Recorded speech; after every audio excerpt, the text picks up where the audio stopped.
All right, we're gonna try something new today. I'm gonna try and record a video and talk at the same time and not do the post audio. So bear with me, please. I was just sculpting some wrinkles on a mask that I'm working on, and I was thinking about like how when I sculpt wrinkles, it's so important to convey the weight of a wrinkle. So I thought I'd do a quick little video of how I do that. You can see I've started basing in some of the wrinkles here. This is a back texture. I can't show the whole mask yet because it's not been approved, but I'll give you the idea though.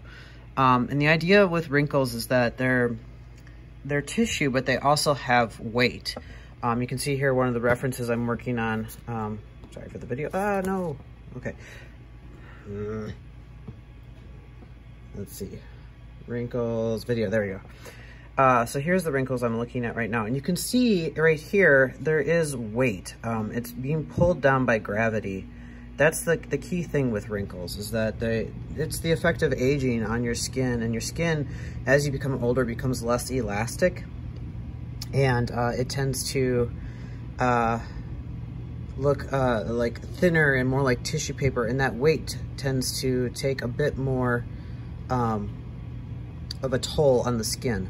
So what we're trying to do is convey that right here. So usually what I do is you think about wrinkles, they have like this X pattern. Again, I've talked about this before, The Power of the X by Don Lanning, where like they have this sort of crisscross shape, and that's sort of how they flow.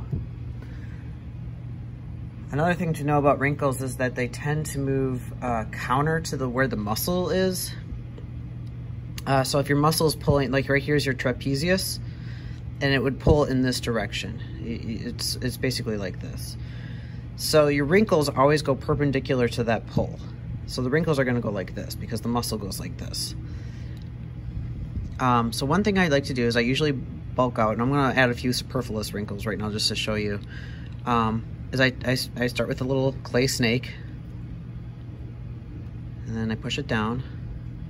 And I think about, again, the direction. So right now I'm trying to put the top part and push it in so that that part is more smooth, but then the bottom here, you can see it has more of a shadow. And again, this is where a light source when you're sculpting is really helpful.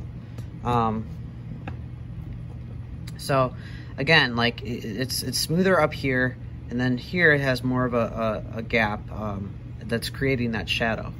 And then I always like to blend it down with one of my wire tools. This is just the tool that I made in a tutorial earlier. And again, you're trying to create that weight. So right now, I don't know if you can kind of see it, but the slope here is almost flat, okay? You don't want that. Again, like looking at my reference here in this eye wrinkle, it's small, or it's bows in here and then it bulges out here. So I kind of want to create that effect. Let's see if I can get this to stay. Sorry. And I'm gonna go and kind of, can you see I'm carving in here? I'm creating that bowed effect because I want it to have that sort of tissue paper look. And again, since this is gonna be molded, I wanna make sure that there's no gaps in my sculpture. In case you can't tell already, I'm a little obsessed with wrinkles, and I love trying to communicate that weight that they have. So again, this is my basic thing. I'm just gonna quick move this along a little bit. I'm gonna smooth this out. I've gone over this technique where you just use finer and finer rakes to smooth things out. So this is a guitar string rake tool from kenstools.com. Here we go. Now, again, it has that weight. It kind of tucks in here a little bit. Now I want to start thinking about that power of the X. I'm gonna break out this tool. This is a Kemper W21, one of my favorite tools. And I'm gonna pull some wrinkles from up here. Here so you can see it. Pull some wrinkles from up here, and I'm gonna pull them down into this, okay? And it's okay to go over where I just carved. And again, I'm just lightly dragging the tool over where I just sculpted. You can see Power of the X. It's creating like a natural thing. Now, what I like to do is, my work is basically going over the same surface over and over again. So I'm gonna quick kind of buff that out with a stipple sponge. Excuse me, my dog is barking.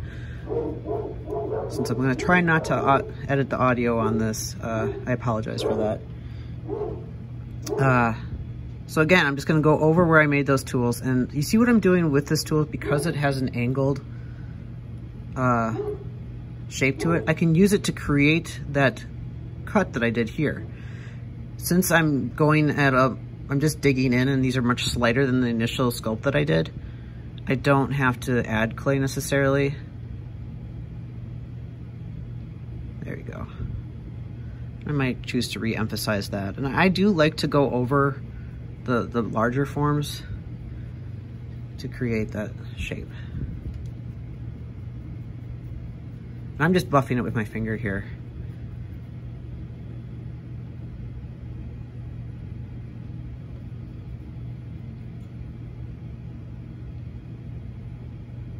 There we go. And again, by using the tool itself and creating this sort of indent here and scraping the top here, I'm creating the weight of that wrinkle right there. Ooh, I got a nice little fold there like that. And I find that a lot of what sculpting is like finding these nice little happy accidents. Like, ooh, I dig that right there, you know, where it creates sort of this fold where it's folded in on itself. In this case, this character is going to be really like wrinkly. It has very aged and tattered flesh. So again, so now here's how we created that wrinkle. Now you can see that these have this weight. I'll just bring this a little bit more closer to completion. Oh, I got a booger there. Clay boogers. There we go. And I'll just use a little bit of alcohol to kind of clean this up a little bit. This is Chavant. Alcohol will soften the Chavant a little bit, so you can kind of work with it. It has sort of the opposite effect on Monster Clay. I would like, if you want this effect with Monster Clay, I would recommend using alcohol cut with isopropyl murostate. If you're just using like a water-based clay, like Wed, water's fine.